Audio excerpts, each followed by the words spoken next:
Hello my dear friend, इस video में हम बात करेंगे Mazagon dock ship builders company के बारे में। डिफेंस सेक्टर का दोस्तों ये स्टॉक है, पिछले 5 साल में मल्टी बैग रिटर्न दिए हैं इस स्टॉक ने। यानी कि 200 रुपये का स्टॉक था 2021 में और अभी ये स्टॉक आप देख सकते हैं 4724 रुपये तक चला गया है। सबसे पहले अगर मैं बताऊँ कंपनी क्या करती है, तो कंपनी बनाती है वारशिप्स, दूसरा बनाती है सबमरीन्स, तीसरा बनाती है कार्गो शिप्स। आप सुनते जाइएगा, कार्गो और पैसेंजर शिप्स। चौथा इसका काम है ऑफशोर। आप इमेज देख रहे हैं साइड में, क्या क्या है ऑफशोर, यानी कि ऑयल और गैस एक्सट्रैक्ट करने वाले प्लेटफॉर्म जो कि समुद्र के अंदर होते हैं। अब हम बात करते हैं ये कंपनी के स्टॉक मल्टी बैग रिटर्न आगे चल के भी किस बेस पे दे सकते हैं। जैसा कि आपको पता है कि हमारे इंडिया में जो भी है डिफेंस सेक्टर के स्टॉक है वो किस मुहिम पे काम कर रहे हैं, वो है मेक इन इंडिया।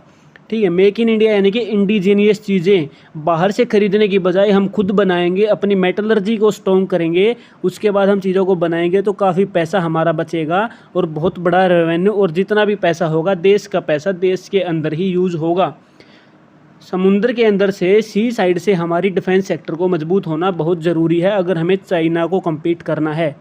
ठीक है, पाकिस्तान कंट्री को हम कम्पीट कर सकते हैं, आर्मी अकेली कम्पीट कर सकती है, लेकिन चाइना को कम्पीट करने के लिए डिफेंस सेक्टर को मजबूत होना ज़रूरी है और जो कि समुद्री साइड से होना बहुत ज़रूरी है। अब हम बात करते हैं कि ये कंपनी रेवेन्यू कैसे जनरेट करती है। तो 98% का जो रेवेन्यू है दोस्तों वो कंस्ट्रक्शन के ज़रिए है और बाकी का 2% का जो रेवेन्यू है वो रिपेयर के ज़रिए है। इस कंपनी की डील है MDL, मजगांव डॉक लिमिटेड। इसकी डील किसके साथ है? पहली है यूरोप के साथ। ठीक है, दूसरी इसकी डील क्या है दोस्तों? दूसरी इसकी ऑफशोर की डील है ONGC के साथ। ये सारी की सारी चीज़ें आप साइड में इमेज है वहाँ पे भी आपको दिख रही होंगी। अब हम बात करते हैं कि ये कंपनी में हम इन्वेस्ट किस बेस पे करें। तो अब तक तो मैंने आपको जो चीज़ें बताई उसकी तरफ से आपका पॉजिटिव सेगमेंट यहाँ पे है कि हाँ ये कंपनी आगे चल के भी मल्टी बैग रिटर्न देगी। दूसरा, हमारे पास कुछ नंबर्स होने ज़रूरी हैं जिस नंबर के बेस पे हम ये डिसाइड कर सकेंगे कि इस कंपनी में पैसा लगाना क्या हमारा सेफ़ रहेगा या नहीं रहेगा। तो आप देखेंगे तो आज का लो यहाँ पे 4700 और हाई 4900 रुपये, काफ़ी बड़ा मूवमेंट एक दिन का यहाँ पे आपको दिख रहा है।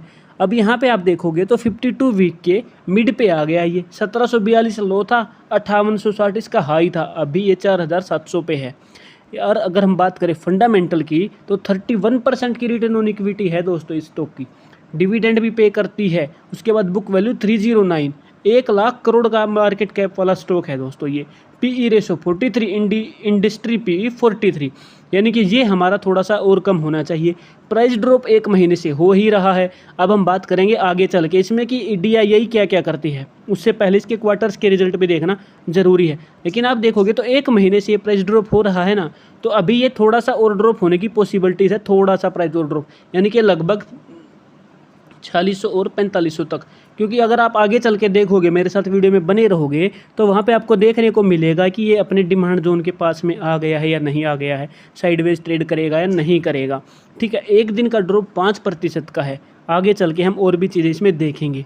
तो अगर हम फाइनेंशियल्स की बात करें, नंबर कैसे दिए हैं, तो ईयर टू ईयर 2405 करोड़ का रेवेन्यू था, वहीं जून 2024 में 2628 करोड़ का रेवेन्यू इस कंपनी ने जनरेट किया है। प्रॉफिट की बात करेंगे तो प्रॉफिट 287 करोड़ से 666 करोड़ चला गया है। नंबर्स बहुत शानदार देखने को मिल रहे हैं। अगर होल्डिंग की बात करेंगे तो प्रोमोटर के पास 84% की होल्डिंग है, यानी कि जो इसके मालिक हैं वो बहुत ताकतवर हैं अभी भी। यानी कि पावर जो है रिटेल के हाथ में नहीं है, प्रोमोटर के हाथ में है, कंपनी की जो कमांड है वो।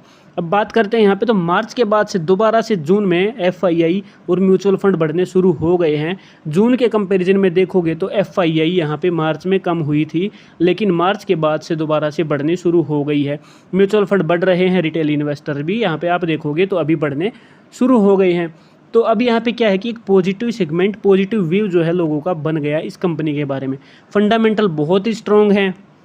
यहाँ पर देखिए दोस्तों, टेक्निकल एनालिसिस की अगर बात करते हैं तो डेली चार्ट में आप ये यहाँ पे एक डिमांड जोन है, डिमांड जोन को इसने क्या किया है, रिस्पेक्ट कर लिया है, लेकिन कैंडल अभी नीचे आ रही हैं। तो यहाँ तक इस जोन के अंदर प्राइस आना हमारे लिए पॉसिबिलिटीज़ बनी हुई है, जो कि रहेगा 4263 से 4545। तो ये हमारी एक शानदार एंट्री के पास पहुँच रहा है, जहाँ पे हम प्रॉफिट ज़्यादा ले सकेंगे। अगर बात करें इसके आने वाले टाइम में तो सपोर्ट देखिए दोस्तों, यहीं पे इसका जो सपोर्ट है वो बन रहा है 4330 पे इसका सपोर्ट बन रहा है, जहाँ तक इसकी पॉसिबिलिटीज़ है इसके आने की। फिर ये जाएगा किस पे, पहला टारगेट 5095, दूसरा टारगेट 6008, अगर इसको भी ब्रेक करेगा तो टारगेट देगा 6773, जो कि मल्टी बैगर रिटर्न में स्टॉक आ रखा है पहले से ही, दोबारा से आ जाएगा। तो इस स्टॉक पे नज़र बना के रखिए, वॉच लिस्ट में ऐड कर लीजिएगा। डिफेंस सेक्टर का बहुत ही मजबूत स्टॉक है, फंडामेंटली बहुत ही स्ट्रॉन्ग स्टॉक है।